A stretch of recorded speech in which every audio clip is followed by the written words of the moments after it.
Welcome to Season 3 of the Spotlight series, Don't Just Survive, Thrive.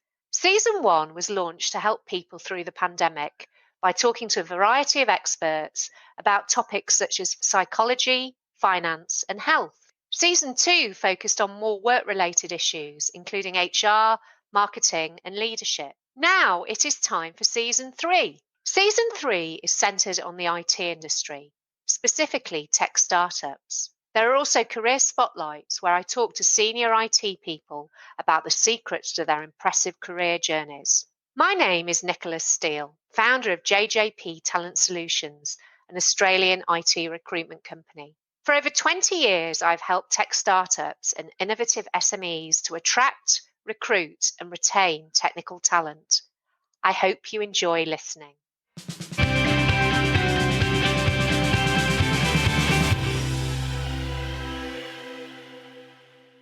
I'm delighted to introduce Prasanna Nagar.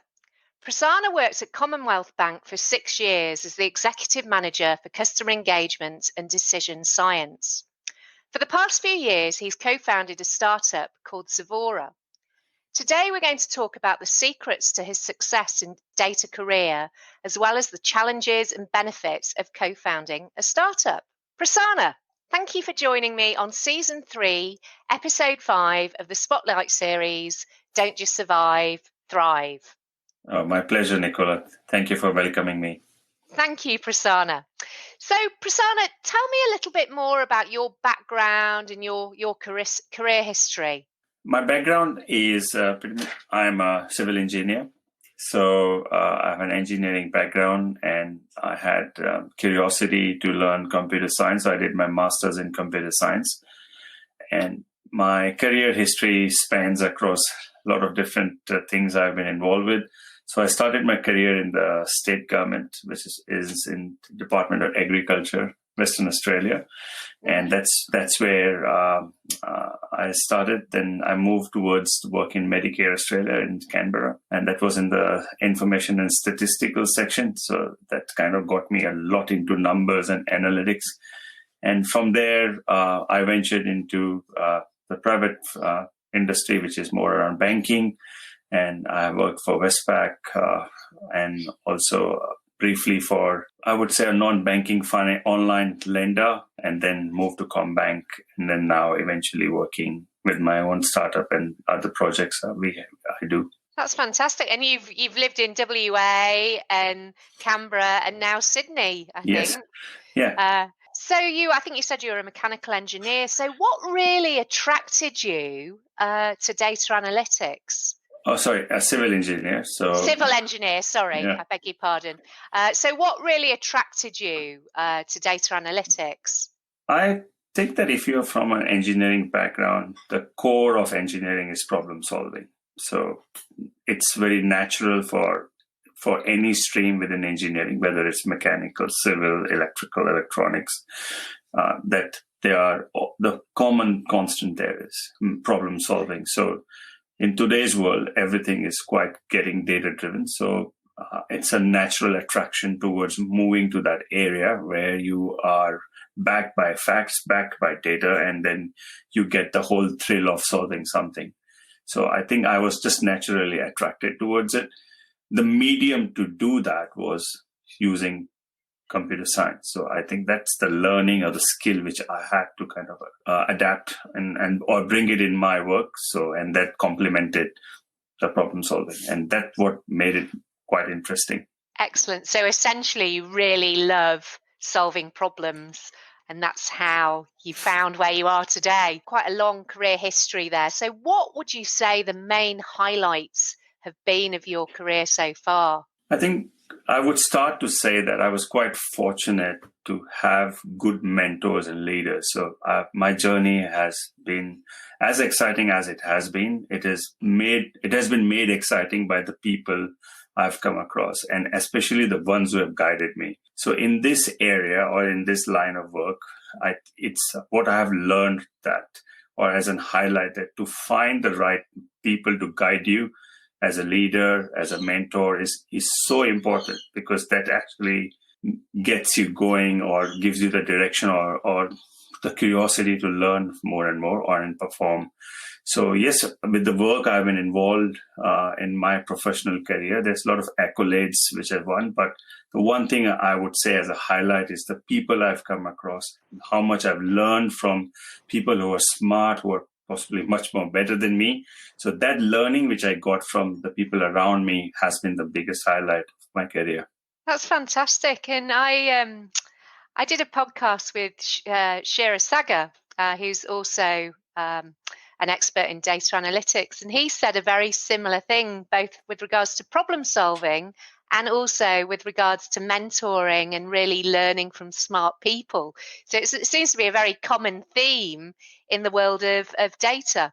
And also, what have been the main challenges, would you say, in your career? I think when you go in an expertise area or on any knowledge-based industry, there are a lot of paradigms, a lot of theories which you can master. So it could be, I know how to know algorithms, but the challenges comes that how do you apply those theories in an actual business world? So the challenges comes that from somebody who is technically competent, which in this case, let's say who is somebody coming from a data analytical background, how do you actually learn the concepts of business and use those technical prowess you have in those lines of businesses and then get value out of it?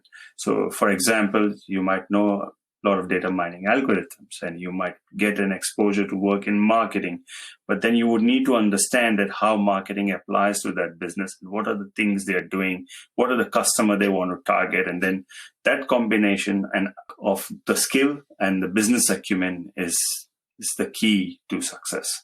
So matching not just the theory to the real world, essentially, and making it relevant.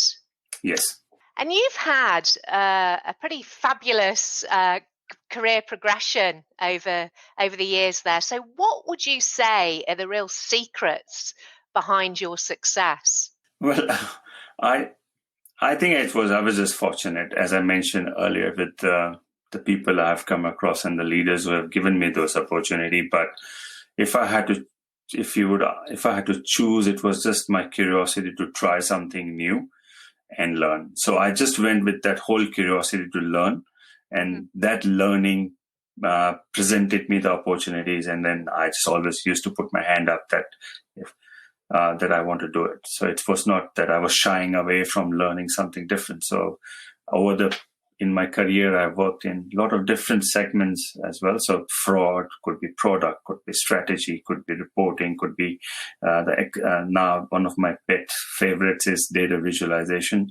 So all these different streams, I've just put my hand up to work in it, and that curiosity has brought, you might say, accolades or how I've progressed as well. That's fantastic. I love curiosity. Some people call it nosy, but that curiosity and also that willingness to put your hand up and try new things, which is really fabulous there.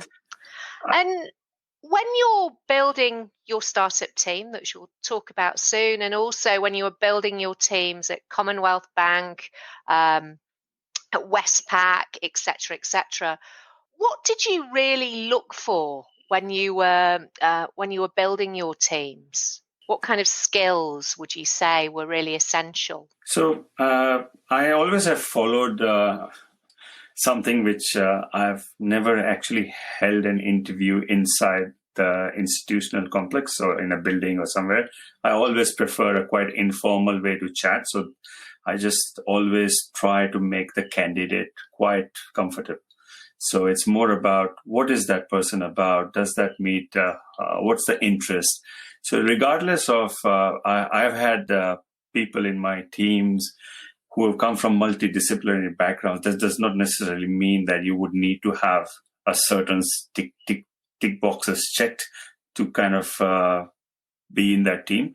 It is because I think we sometimes we underestimate the value of human potential, because if person has the key interest and that ability to say that, yes, I can do it, and the whole idea of understanding the business as well and working with people, that surprises a lot. So I've always gone with that instinctive of what does that candidate wants to do in their life.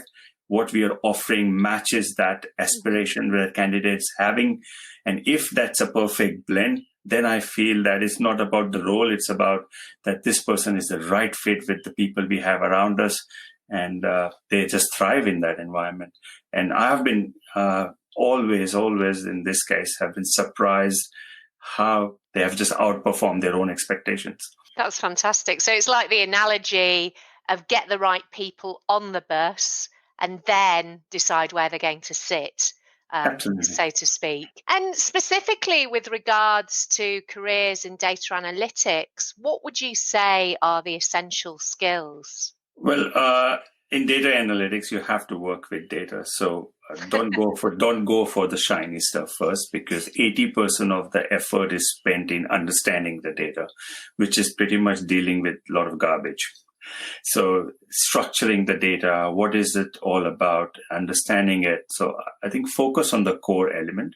And the other part is knowing what the problem you're wanting to solve and understanding what your business partners, in this case, or could be business stakeholders, what are the key pain points they have. So I would say don't build vitamins, go for the aspirin. So which means that you only solve the headache they have, and don't go for all the other features you think that, oh, this would look cool or this would look really great. But no, solve the actual pain point which the business is having. So that combination of understanding the pain point, understanding the problem, and then blending it with the right solution or what you're trying to build, that's the key for anybody to start with. So having that laser sharp focus, not getting distracted by lots of things on the periphery. Yes, because in any data analytics world, there's a lot of distractions. So you would go, oh, this algorithm is very cool. Let me just try that approach. But you might be just wasting a lot of time where it doesn't add any value to the end user. So it as cool as that may look when you are coding it or when you are actually looking or trying to apply it in, let's say, as a prototype. But all that time is just gone to waste. Rather, I would say speak to the business, speak to the people, understand the problem as much as you can. Sometimes we as engineers also over-engineer the solution. So it's better to be as simple as possible with your solution so that you could go, yep, that makes sense and it's a lot of value in it. Yeah. Okay. So keeping it simple as well, and keep your eyes on the customer, what the customer needs, rather than all the fancy, shiny tech. Yeah. Awesome. So you worked in some big corporate environments, CBA, Westpac, in government, and then you founded your startup. Yeah. So what was your purpose behind Zivora? Well, this is a very tough question. So I will just go give you a brief background on how it all started. Mm-hmm. I was just attending a conference in New York regarding data analytics and machine learning and big data. And while I was at that conference listening to all the speakers, I met a lot of good people there as well. While coming back, I was thinking that I really need to do something different and kind of think about at that point of time, visualization was a key interest of mine, and I wanted to kind of work on some platform to enable it to do it better. So that was the whole idea. And so I wasn't sure, but I actually wanted to do it. So I thought I should just get some time off and experiment with some of the ideas which are floating in my head and just try to work it out. And that's the reason I kind of left and took a break and wanted to give myself that space to kind of think around those. What are the possible solutions? It's there. And apparently it worked out. It was just a disaster because I wasted a lot of time of research and it just didn't work through as I was wanting to work.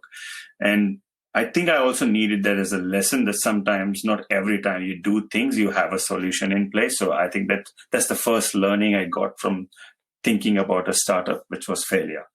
Then the interesting thing came, there were a few ex-colleagues of mine who we decided that let's start to do some projects or a boutique consulting around data analytics and advanced or advanced analytics and data visualization. So we started to do projects with banks and other big corporates.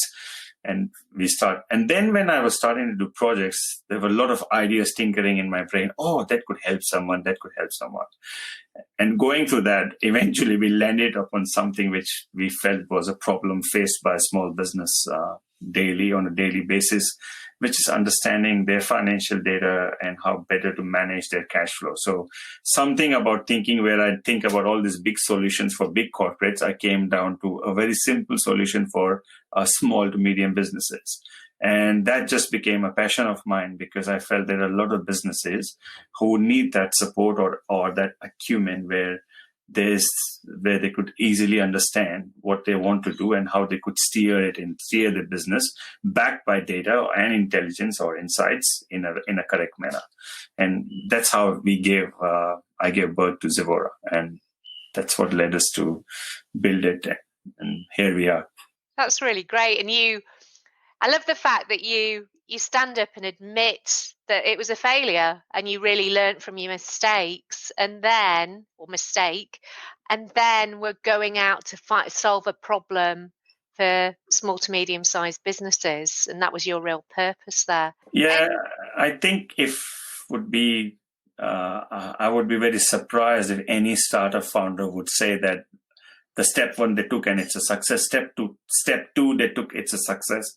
I think with startups, it starts with failure. It starts with where you think that this is the world it's going to be. It comes crumbling down. I think it's a check on it gives you a big check on your intellectual ability, your ego, everything. It just shakes you down.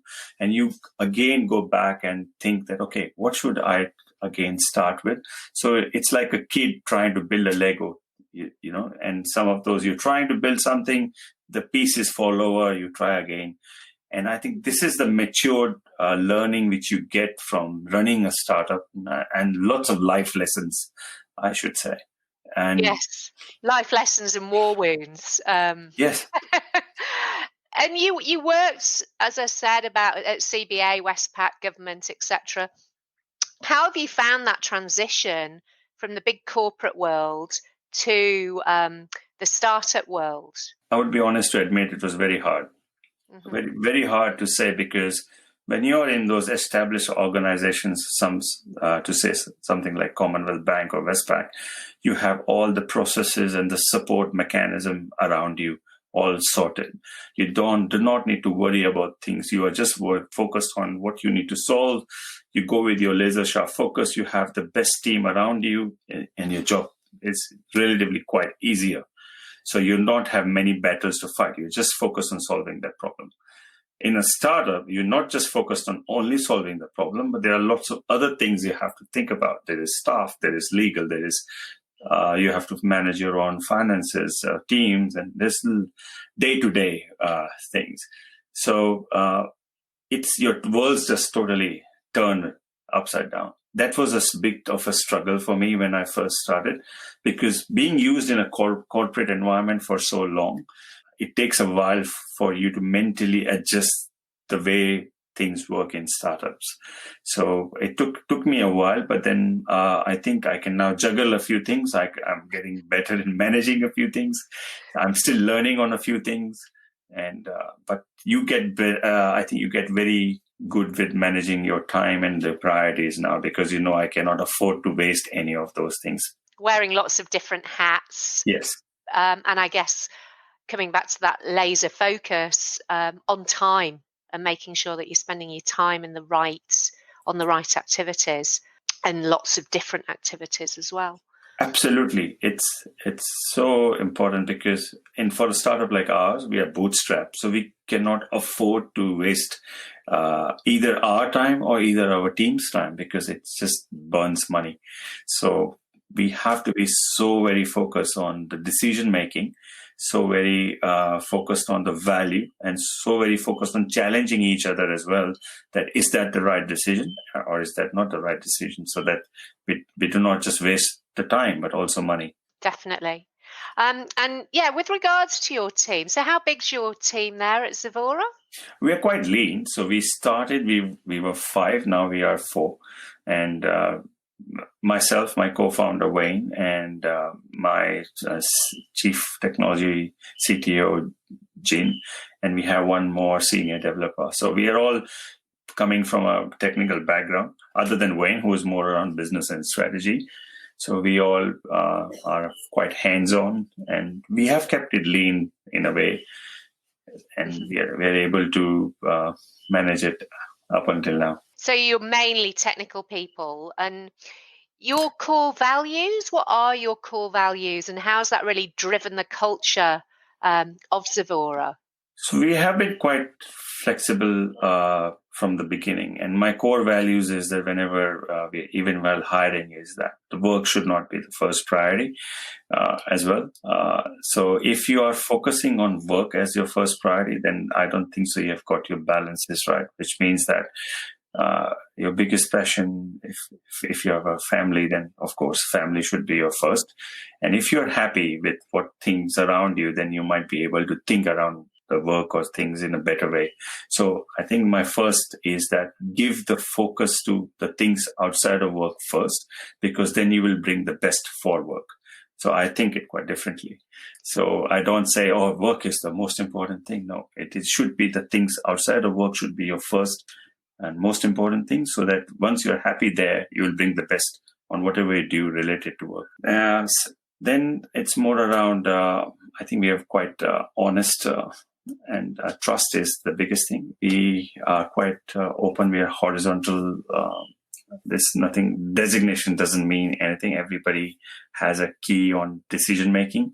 And we huddle around people where if we think that, for example, in this case, if Jin's quite better in doing some aspect of the work, we kind of listen to Jin, and then Jin becomes the decision maker. If Wayne's the one who is good at taking decisions on certain aspect of that module we are trying to do, then he becomes so we switch those hats quite good, and that drives a lot of balance within the team as well. And we stand for empathy and compassion towards others as well, in the sense that whatever we are trying to do, if we are carrying those values ourselves, then our product should also have those values in it if we are building it. So Zivora has the key purpose is to solve or help small businesses.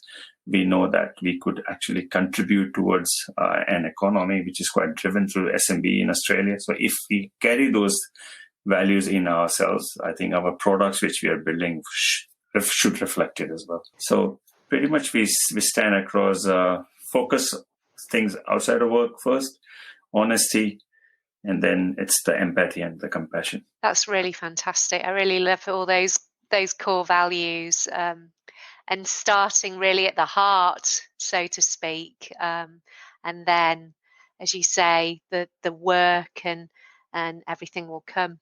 The reason I say that is, Nicola, sorry to interrupt here, but if I actually looked at my career, that for all the things or ideas which have come to me have never come when I was in work. It was, let's say I'm out for a walk and I'm listening to music and I'm just in a very good state of mind. And suddenly some idea brings, oh, I could have done this way at this problem which I was trying to solve.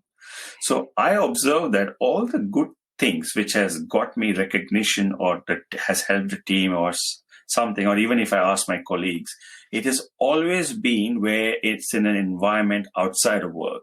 So that gave me that moment that nothing gets thing in work because we are so much pressured to do that. So let's just create an atmosphere here or an environment for people where there are no boundaries. So let's them make as free as possible so they could actually think around those solutions with a free mind. Yeah, I know exactly what you mean. It's when I find it's either when I'm walking, taking the dog for a walk, or doing the vacuuming. I love vacuuming.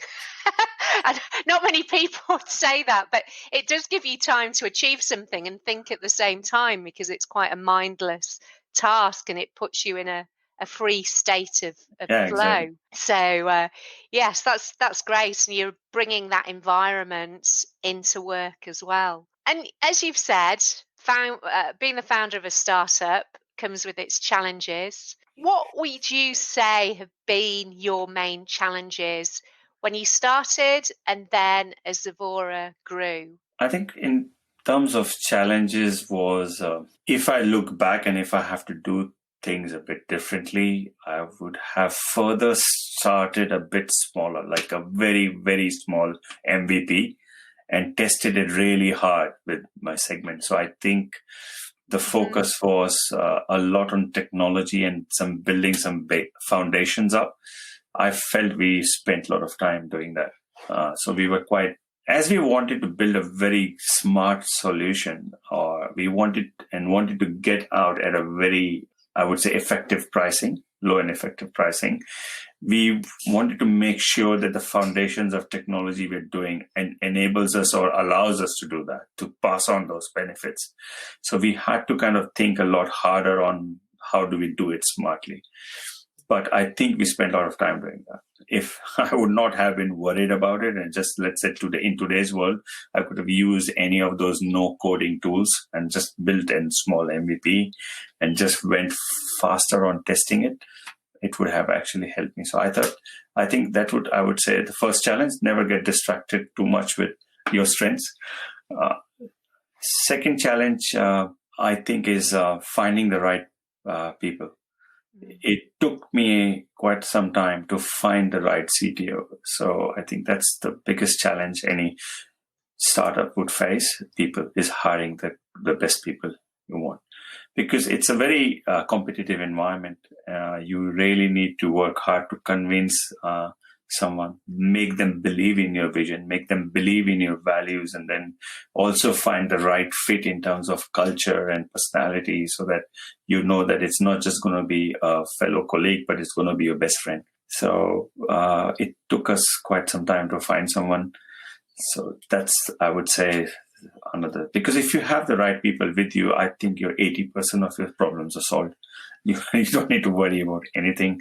You are calm, you are happy, you know that people are trustworthy. You don't need most of those worries are gone. So I think people would be my next challenge. And the third is the ability to learn to say no to yourself, because as you're a co-founder, you're quite invested emotionally as well, and with what you're wanting to do. So how you could actually sometimes just be very assertive to yourself and say, no, I don't think so, that's a good thing. But it's the emotional side which takes over and say, no, I still want to pursue with that passion because I think it can work. If you get too much of those thoughts, I think it can work, I think it will never work. So that's the learning, I would say. That's the last thing I would want to say to anybody who is still wants to. I don't want to kill their aspirations. I think definitely they should try it, but learn to say no to yourself. If you think that that's not, it's the think or an if, then just say no and don't do it unless you're absolutely sure that that's going to work for you, and back yourself with as much data as possible to back your decisions that it's good. Those are really great challenges. So the people, having a more basic MVP and the ability to say no. And also, I think to a certain extent, don't get too emotionally involved in your startup as well. Yes, because your emotions can overrun some sound judgment calls. So let's say your team might say, I don't think so, this is good. But if you are too emotionally involved, you will override it, because at the end of the day, you are the co-founder. So you can challenge that and override those decisions. But if you tell yourself that, possibly, if you tell them, no, this is not going to work and this is the data, I trust the team. Yes, you sometimes trust the team, but sometimes you are in that dilemma whether you agree with the team or you still have that instinctive feeling, because there's always this theory people challenge, right? Oh, if Jobs wouldn't have gone with the instinct, then the iPhone wouldn't have, you don't have iPhones. But not everybody is Steve Jobs, right? Mm-hmm. So sometimes you need to back yourself with that, no, I think it's not. So stop at that. You will save a lot of money. You will save a lot of time. It will be helpful for you. Excellent. So how old is Zivora now? How long has it been running for? We are, so since we left I left banking, I was doing like consulting work with my business partner. So that's what we were doing. And Zivora is 18 months old, so it's fairly new. We have pivoted a bit, but I think it's moving slowly and well, I would say.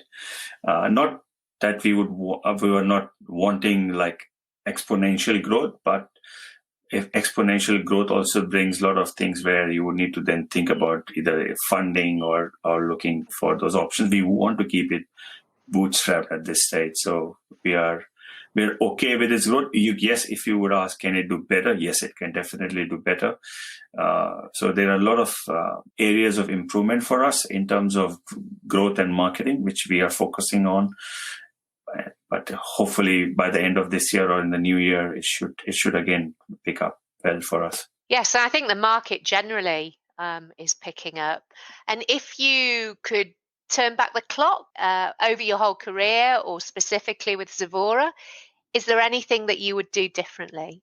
No, I think I'm quite blessed with what opportunities I've been given. I think very fortunate, as I mentioned before, with the people I've come across.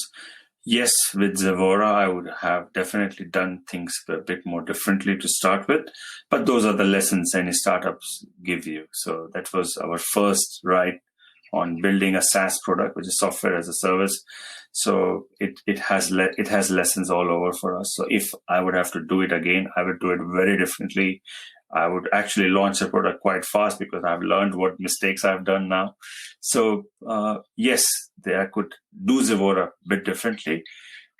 But saying that, it's not that I'm not passionate about it now. I'm equally passionate, and I still want to grow it further and further.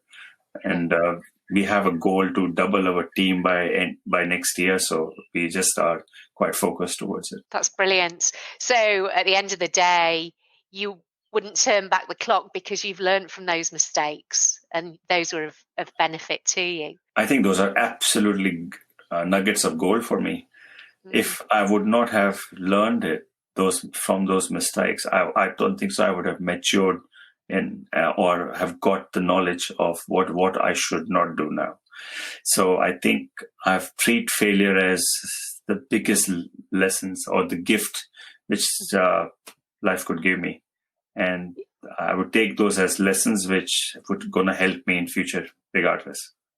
And that seems to, I'm talking to a lot of startup founders at the moment, and that's a very common theme. They kind of embrace the mistakes or the lessons learned at the beginning to make a better product or service or whatever they're aiming to achieve. Yes, and it is. And I think for any successful person you might look, or even a sports one. For example, for Michael Jordan, the most likable or revered basketball star, a lot of people idolize him. But if you actually look at the numbers of the shots he would have missed, are far greater than the number of shots which have gone in. So I think that's a lesson that, yes, there's a lot of effort and there's a lot of where you need to keep on perseverance, like is the key, where you keep persisting with your sincere hard work and efforts. And results might come in. So yes, you will miss a few, but you will also get shots which are going in the basket. Absolutely. Well, thank you very much for sharing your insights, Prasanna. Is there anything else that you'd like to share at all? All I would say is for your listeners or any future wannabes who want to work in data analytics or startups, all I would say is always follow your heart. Do try what you believe in it. Don't give up. Life is quite exciting. Every turn will bring a new opportunity for you to learn. So just enjoy the ride. Perfect. Enjoy the ride. I love it. Thank you very much, Prasanna. Thank you, Nicola. Pleasure.